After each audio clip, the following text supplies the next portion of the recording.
Good evening दोस्तों, कैसे हो सभी। मेरे हिसाब से सभी अच्छे होंगे।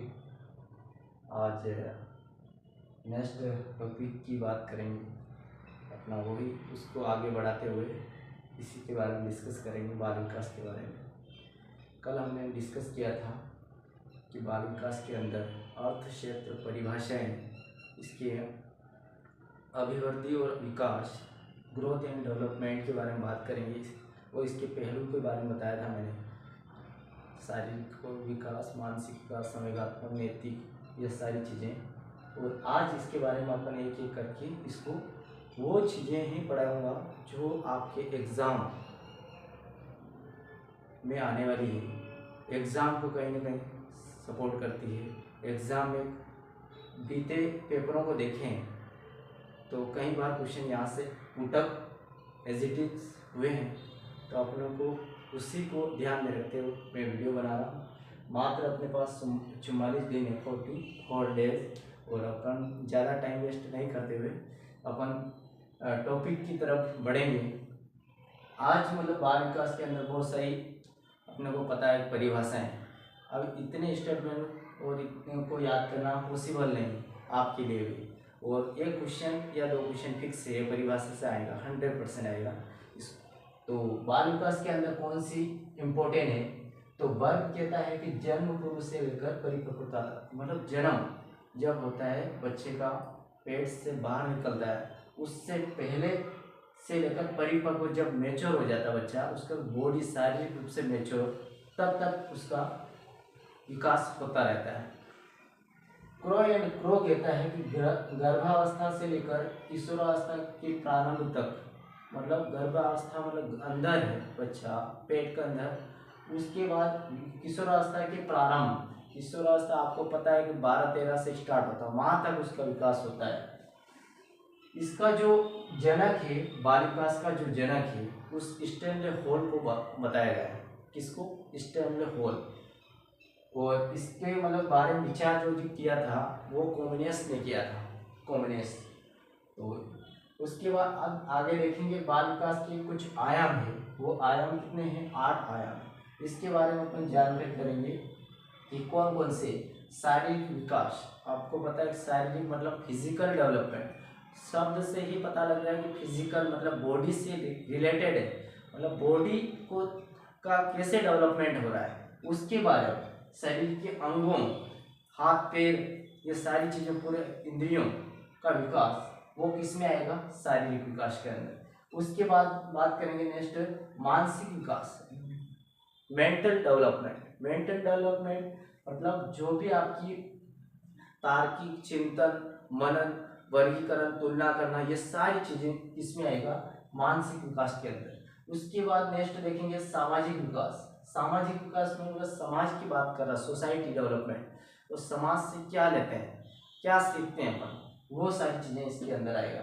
उसके बाद नैतिक विकास। नैतिक विकास के अंदर अपन बहुत सारे बोलते हैं ना, अपने समाज में बोलते हैं कि उसकी तो नीति सही नहीं है, मतलब उसका सही और गलत जो लेने का जो फैसला होता है वो नैतिक विकास के अंदर आएगा। उसके बाद संवेगात्मक विकास। संवेगात्मक मतलब इमोशनली डेवलपमेंट। अपन जैसे क्रोध है, प्रेम है, घृणा है, ईर्ष्या है, ये सारी चीज़ें किस में आएगा? संवेगात्मक विकास। और इसके अंदर अपन बहुत अच्छे से अपन डिस्कस करेंगे। इसके 14 मूल प्रवृत्तियाँ होती है। इसके बाद जो इम्पोर्टेंट है कुछ चीज़ों को अपन जरूर टच करेंगे।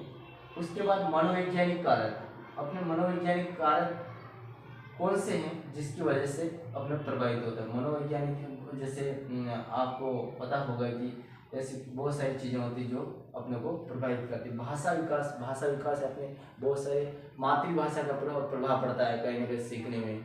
कहीं ना कहीं अपने को हिंदी, इंग्लिश, जो भी अपन जिस एरिया में रह रहे हैं उस एरिया का बिल्कुल इफेक्ट पड़ेगा बच्चे के ऊपर। और आगे देखेंगे सौंदर्यात्मक विकास और सुंदरता के बारे में, है ना।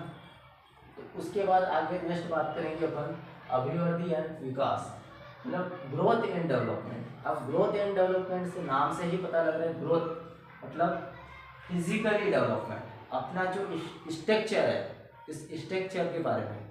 अब बहुत सारे स्ट्रक्चर क्योंकि बॉडी लैंग्वेज धरती के किसी भी कोने में जन्म ले रहे हैं, चाहे पाकिस्तान में ले, चाहे इंडिया में ले, या यूरोप में ले, कहीं भी ले, उसका बॉडी का जो स्ट्रक्चर है वो सेम रहेगा। उसका जो लर्निंग करने का और उसका विकास का हो सकता है ऊपर नीचे हो सकता है। तो इसलिए इसमें दोनों में ग्रोथ एंड डेवलपमेंट में क्या डिफरेंस है।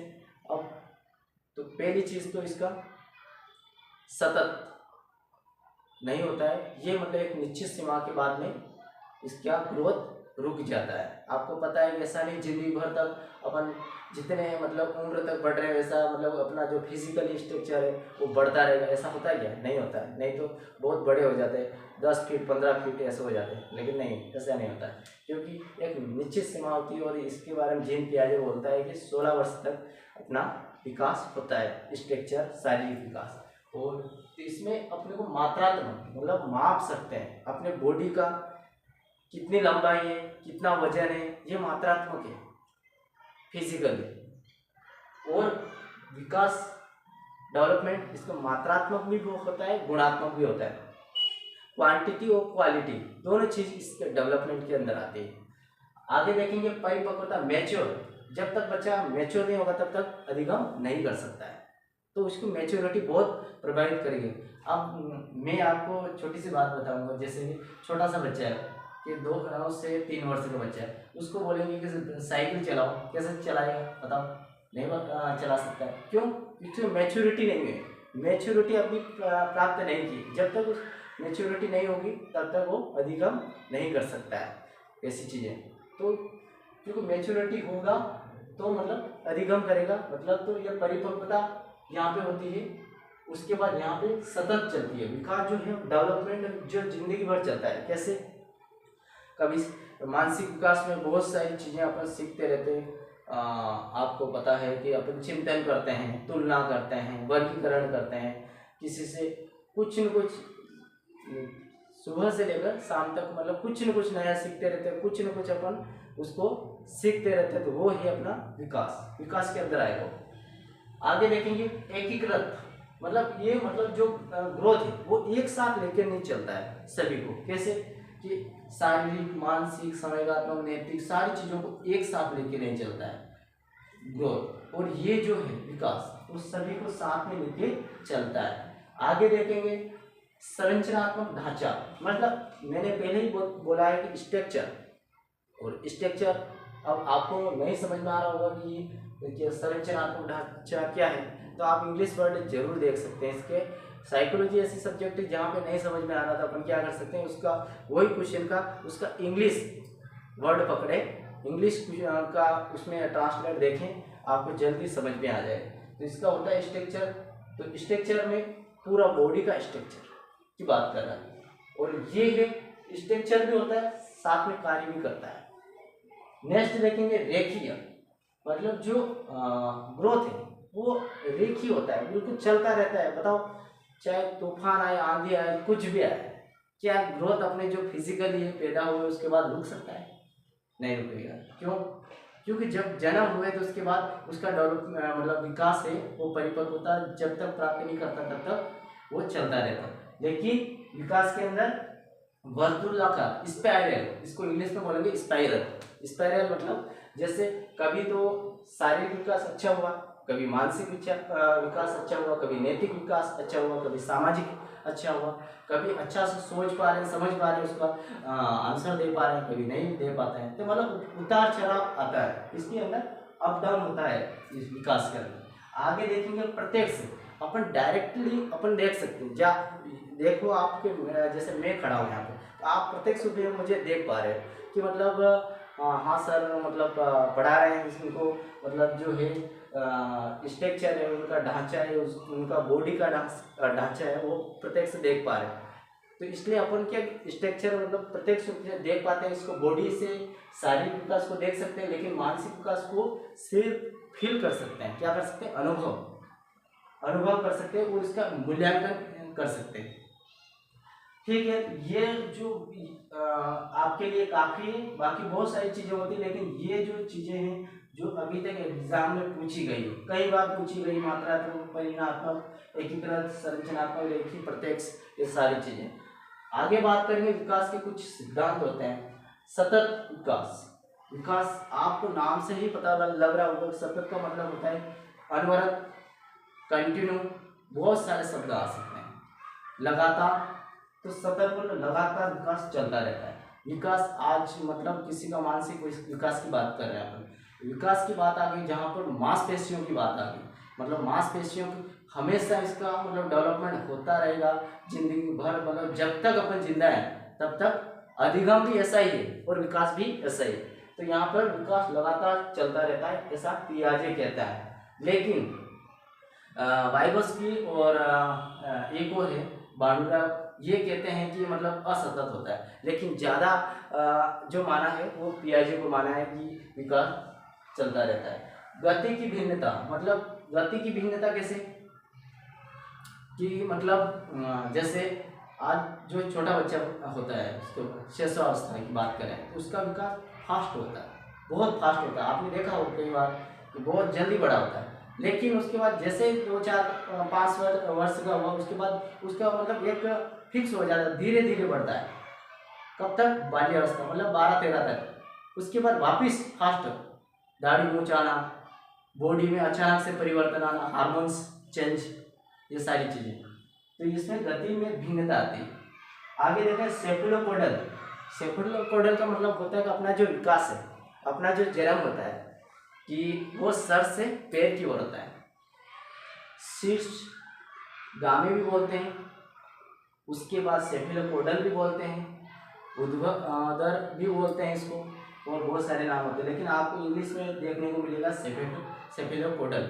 आपको याद नहीं हो तो नाम से ही पता लग रहा है सेफेलोपोडल मतलब सर से पैर। आपका हमेशा जन्म, इंसान का हमेशा जन्म सिर पहले आता है, बाद उसके बाद पैर, तो सेफेलोपोडल। आगे बात करेंगे प्रॉक्सिमल डिस्टल। प्रॉक्सिमल डिस्टल क्या होता है ये, इसके बारे में प्रॉक्सिमल डिस्टल ये भी इसी प्रकार का होता है। और जी और एस मतलब सामान्य, जनरल और स्पेशल। पहले सामान्य विकास होगा, उसके बाद स्पेशल होगा। जैसे कि आपको बोला कि मैंने कि छोटा बच्चे को बोला कि मैंने पेन उठा के लेके आओ, तो पेन उठाएगा पर पूरा शरीर हिलाएगा। क्या करेगा? पूरा शरीर को हिलाएगा।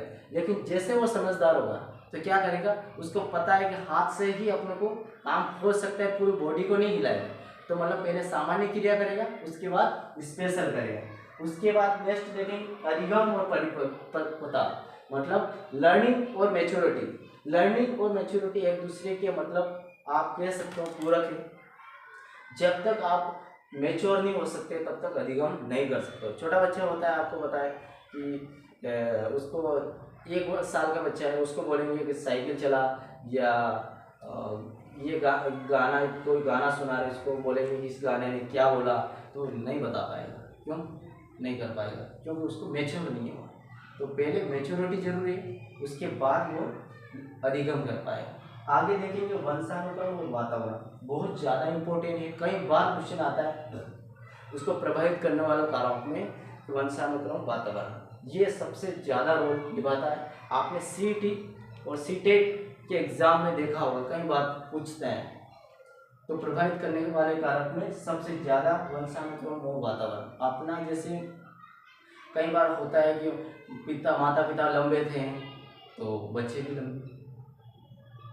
कई बार ये भी देखा होगा माता पिता गंजे हो गए तो बेटा भी गंजे, बाल जल्दी चले जाते हैं। पापा का जो फेस है सेम टू सेम बच्चों में दिखाई देता है। तो ये क्या? वंशानुक्रम, जेनेटिक। कभी कभार होता है कि दादा दादी के लक्षण बच्चे में दिखाई देते हैं या अंकल के दिखाई देते हैं।